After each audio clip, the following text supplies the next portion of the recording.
I have a Mercedes AMG GLE 63. It's like a big SUV with this beautiful grille in the front.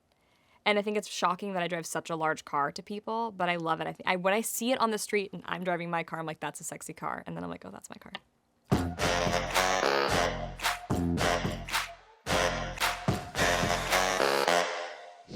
So, Maintenance Required, what a fun rom-com. Can you tell us a little bit about it and a little bit about Charlie? I'd love to.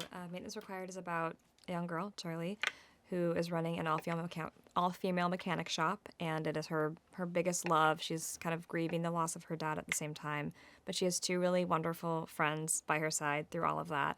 And she's in an online relationship through a Reddit forum with somebody all talking about cars. And then a competitor opens up across the street from her, and that competitor is obviously the person she's talking to on the Reddit forum, but she has no idea and he has no idea. So they hate each other across the street, and then they have like this really beautiful connection through their phones and their computers. And over the course of the story, he finds out, and then you see how she deals with that. Best friend, peas in a pod, Beau and Jordan, greatest boy band ever created. Could we be a boy band? Yes. Yeah. He would be lead vocals. You know, Matteo's a classically trained operatic singer. Really? Wow, that's amazing. That's right. Thank you. Yes. Okay. He's a Renaissance man. I love that. Now, you've come from a lot of action films. What was it like jumping into a rom-com? Yeah, certainly a change of pace. I mean, usually I'm like acting with a gun in my hand with explosions going off in the background.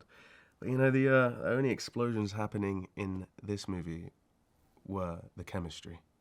Ooh, Yes, I like that. yes, indeed. It was fun, you know, because I didn't know if I could, you know, step into this lane and play kind of an everyman, a romantic dude, a yearner. But it's funny, like out of all the roles I've played, I'd say Beau he's the most similar to me, character-wise. Yeah, so it was a welcome change of pace. So Charlie's a badass mechanic.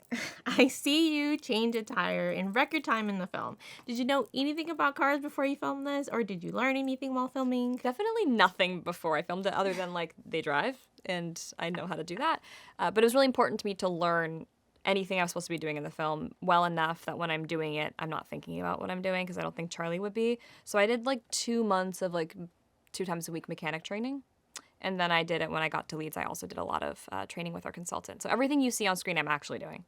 Since this is all involving cars and romanticism, what is your favorite, or how would you describe your favorite date involving a car, or a romantic date involving a car? I went on a date a long time ago where I think it might have been during COVID, honestly, where we like picked up to go sushi, and he pulled up to a a beautiful lookout point in LA and like put his car, like he opened the back of his car and we sat in there and had a blanket down and we ate sushi and looked at the sunset. Oh, that sounds like really romantic. It was nice. I like somebody who has good conversation. Jordan is like that friend that we all would love to have in our lives. Okay. That's out here trying to help us find love. Yeah. Have you ever had to do that in real life? Play Cupid with real friends?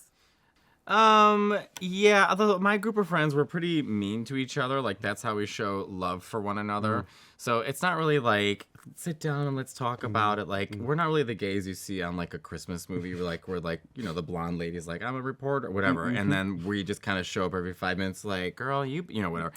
We're more like, you know, you shouldn't wear a sun hat on a first date. You look like a stepmom taking your kid out to camp and, you know, sending them away to school. So stuff like that. We're pretty mean to each other. Yeah, but that's love. Yeah, it is love. You know you're a good friend with someone when you can cuss them out and you don't take it personally. You're just real with them. Yeah.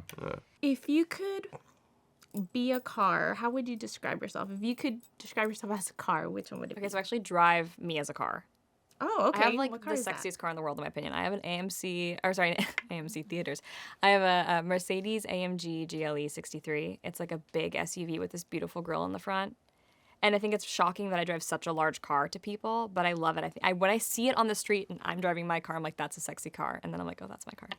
I'd want to be like a Tonka toy. Do you remember those toys? The big kind of trucks. I used to have like a big old truck. That would be fun, like an 18-wheeler. I'd be like a minivan. I'm a minivan energy, I feel. Like just the Scooby-Doo mystery. No, not even that, like 90s minivans, like sort of like soccer mom minivan. Oh, like that. Remember that was the like thing? Like a Nissan Quest. Yeah, sure. Actually, no, I would be a Saturn. They used to have, I don't know in London if they had it, but Saturns, do they have Saturn Yeah, cars? we have Saturn, So my friend Sophia, we're from Chicago, we would drive around in her Saturn, the right door didn't work, and we would smoke Marlboro Lights and listen to Mariah Carey, and the heat didn't work. That's what I would be. That brought back good memories. That's a dream rotation. Mm-hmm. Yeah. If you learned one thing from Charlie, what was it? That second chances are important. Okay, I think that a lot of the time we tell ourselves, like, if it happened once, it's going to happen again, especially as women in dating. And you look at Charlie and Beau and all their fictional characters, like, he was coming from the right place, what happened. And he really loves her and cares about her. So I'm glad that she gives him a second chance. I feel like this movie ultimately is about hope, love, vulnerability, and opening yourself up. I don't really take anything away from it. I just want it to feel like a big old hug. You know, this movie it's going to be on Amazon Prime, so you can sit down, fling it on your TV in a Saturday morning or a Friday night, wherever it may be.